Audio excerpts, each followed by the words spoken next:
میں، میری شامیں، میرے احباب اور میرا مرکز نشاط۔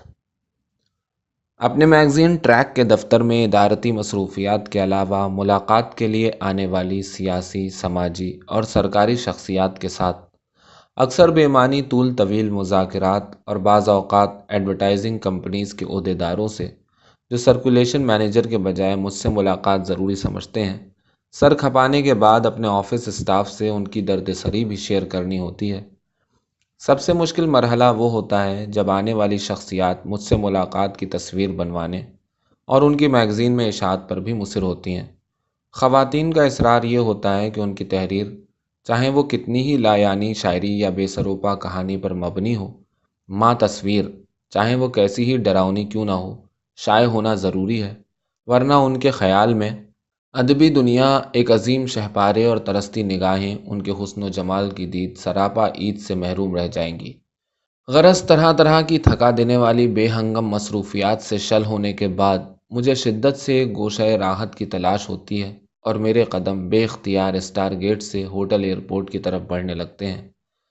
اس وقت دو رویا گھنے درختوں کی پرسکون چھاؤں میں چہل قدمی کرتے ہوئے جب میں ہوٹل ایئرپورٹ پہنچتا ہوں تو وہاں منتظر احباب اور بہت پرتپاک انداز میں مجھے خوش آمدید کہتے ہوئے ہوٹل اسٹاف کے جھرمٹ میں لابی میں پڑے صوفوں پر اپنی مخصوص نشست سنبھالتا اور احباب سے ہم کلام ہوتا ہوں تو دن کی گزری ساری کلفتیں اور تمام تکان یکلخت کافور ہو جاتی ہیں اور تازگی و خرمی میرے وجود کو سرشار کر دیتی ہے۔ پھر نفیس کراکری میں لطیف خوشبودار چائے اور ہوٹل کے خصوصی شہرت رکھنے والے سامان تواضع کے ساتھ پرلطف موضوعات زیر گفتگو ہوتے ہیں۔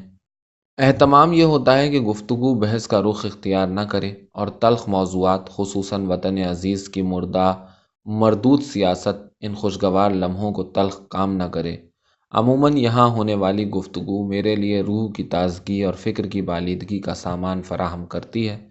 اس لیے کہ یہاں منتظر میرے احباب میں رفیق دیرینہ پروفیسر بشیر آذر، عزیز والا قدر رشید اطہر، یار دلدار پروفیسر اخلاق اختر حمیدی، حبیب راحت افزا جناب رئیس اختر اور کئی فنکار و دانشور موجود میرے لیے سرمایہ راحت ہوتے ہیں۔ ایک بہت دلچسپ بات تو آپ کو بتانا بھول ہی گیا کہ جب ہم جیسے 60-62 کی عمر والے نوخیز جوان جب اپنے گزرے دنوں کی جولانیوں کے تذکرے چٹخاروں کے ساتھ بیان کرتے ہیں تو ان دل گداز و دل ربا رنگین داستانوں میں کیا کیا شگوفے پھوٹتے اور کیسی کیسی پھلجڑیاں چھوٹتی ہیں کہ بس کچھ نہ پوچھیے کہ خود ہوٹل کا ماحول و عطربیز لہراتے سایوں کی سرسراہٹوں سے رنگین ہو رہا ہوتا ہے۔ ہر روز ہونے والی تقریبات کے لیے ہوٹل آرائش زیبائش پول سائڈ کی کلرفل فضا، نفاستوں سے آراستہ سبزہ و گل سے سجا